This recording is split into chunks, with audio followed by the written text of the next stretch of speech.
back here to Fox and Friends. Well, here is a scary thought. The government can track your every move at any given time through your cell phone signal. Officials say it's helpful to track criminals, but is this an invasion of privacy if you're not a criminal? That's the issue right now before a federal appeals court. For a fair and balanced debate this morning, we're joined by attorneys Mimi Coffey and Kelly Saindon. Welcome to both of you this morning. Hello.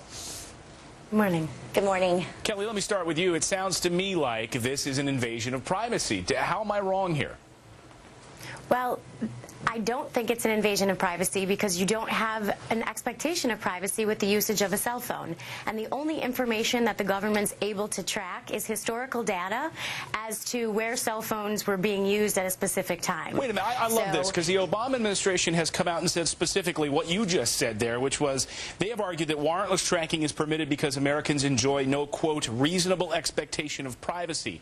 I'm sorry, but when I use my cell phone, I do expect privacy. Am I an idiot? Well, I don't ever want to call you an idiot, Clayton. As a matter of fact, no. Go ahead.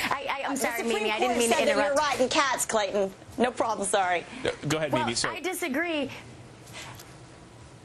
Well, the Supreme Court has already said, just like Clayton said, that a phone conversation is considered private. There's a reasonable expectation of privacy. The government can't put listening devices on the outside of public telephone booths. So now we have the issue, which is completely a farce. The Founding Fathers could not have envisioned this. But do people, in terms of reasonable expectation, buy a cell phone for purposes of GPS tracking? No. They buy a cell phone because they want to communicate. And Sprint last year already got 8 million ping requests for GPS data. Get a warrant. That's what the Constitution is for. If you suspect that somebody's a criminal, get a warrant. We all as Americans have a reasonable right to expectation of our privacy where we are. We don't want this data coming out so that we can be tracked politically for religious affiliation. That is clearly an abuse. Kelly, that sounds reasonable. Why not get a warrant for this information? I agree that a warrant is appropriate in specific instances, but I don't agree with Mimi's argument that we have a reasonable expectation of privacy specific to cell phones.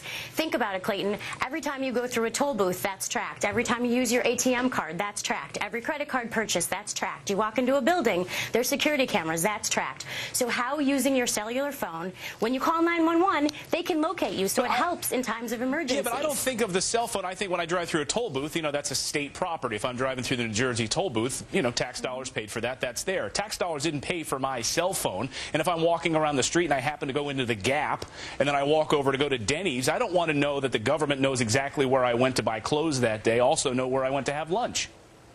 But they're going to, and they do have that information. The Supreme Court's already addressed this. Mimi, go ahead.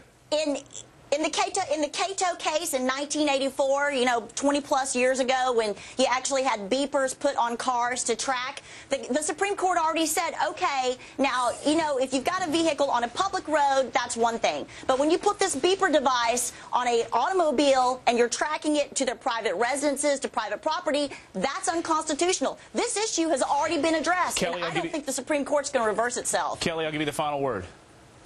Well, it's not a constitutional right to an expectation of privacy, so you have to keep in mind that the Constitution does not guarantee privacy, and while we would like it to do so, a strict reading of the law, that's not the case. All right, Mimi Coffey, Kelly Saindon, we appreciate you joining us this morning. Guys, call me later. Thank you.